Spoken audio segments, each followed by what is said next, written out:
台东的跨年晚会可以说相当的精彩，而在30号下午，县长亲自到体育场来巡视目前的舞台架设状况到底怎么样了。很好啊，很好啊，这个舞台的气魄你看看哦，其实这个舞台对这个场地来讲，就是有一点点。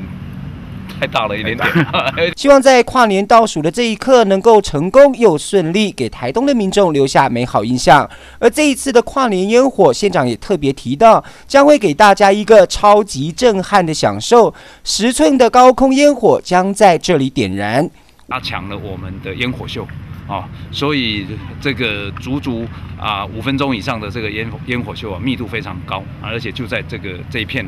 这个天空舞台来挑高而高规格的设计，让县长看了相当满意，和幕僚巡视了一圈。舞台彩一大一小，而中间安排歌手来和观众可以直接近距离的接触。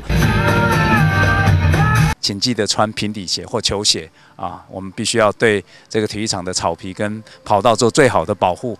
期待吗？咱们31号见。东台新闻温格台东市报道。